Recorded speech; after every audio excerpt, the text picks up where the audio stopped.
Hi friends, టమాటాలు బాగా వచ్చినాయండి. కట్ చేసేస్తున్నాను, అందుకనే ఇదిగోండి చాలా వచ్చినాయి. ఇక్కడ కూడా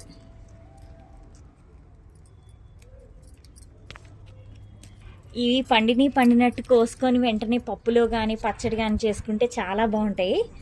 ఇవి చిన్న చిన్నవి ఉన్నాయి. ఇవి చెర్రీ టమాటాలు ఉన్నాయి. ఇవి చాలా తొందరగా ఉడికిపోతాయండి. ఈ విధంగానే వేసేసుకోవచ్చు.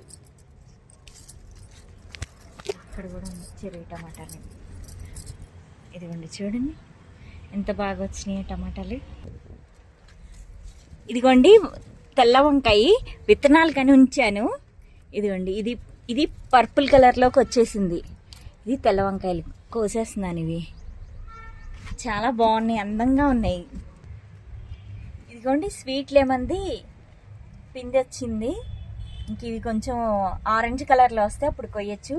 2 ఉండాలి, ఒకటి పడిపోయింది. ఇదిగోండి భలే ఉంది. ఇదిగోండి పచ్చిమిర్చి చూడండి ఎలా వచ్చినాయి, బాగా వస్తున్నాయి. ఇలా తిప్పితేనే కనపడుతున్నాయి, పెద్దవి లేకపోతే కనపడట్లేదు. చిన్నగా కనపడుతున్నాయి, ఇలా తిప్పితే ఇదిగో చూడండి ఎన్ని ఉన్నాయో. ఇవి మళ్ళీ కొన్ని నెక్స్ట్ వీక్ ఉంచుతాను, కొన్ని కోస్తాను.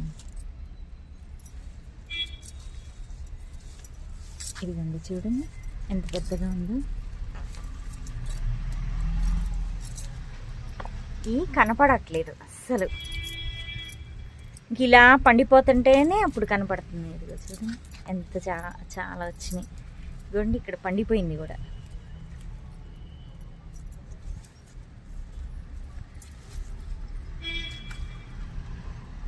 చాలా పచ్చిమిర్చి పండిపోతున్నాయండి. ఇది అసలు ఉన్నాయి, అది కూడా కనపడకుండా చక్కగా చాలా వస్తున్నాయి. పచ్చిమిర్చి పండిపోతున్నాయి. ఇదిగోండి కాకరకాయ కూడా పండిపోయింది.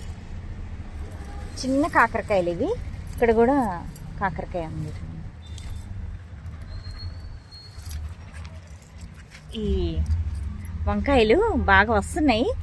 ఇప్పుడే పూత పిందె ఇది కదిలిస్తే ఇదైపోతాయని నేను కదిలించట్లేదు. ఇదిగో చూడండి ఎంత బాగా వస్తున్నాయో, చిన్న చిన్నవి.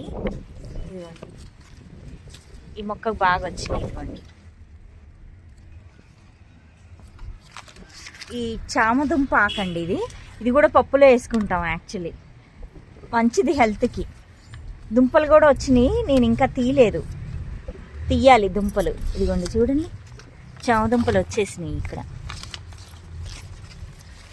ఉన్నాయి, ఇలా వస్తాయి అన్నమాట చామదుంపలు. నేనే తీయాలి, దీన్ని తీస్తే ఉంటాయి. ఇదిగోండి వంకాయ మొక్కకి పూలు బాగా వచ్చినాయి. వెయిట్ చేస్తున్నా కాయలు ఎప్పుడు అవుతాయా అని. ఎన్ని పూలు బాగా వచ్చినాయి. ఓకే ఫ్రెండ్స్, నెక్స్ట్ ఇంట్రెస్టింగ్ వీడియోతో కలుద్దాం. బాయ్.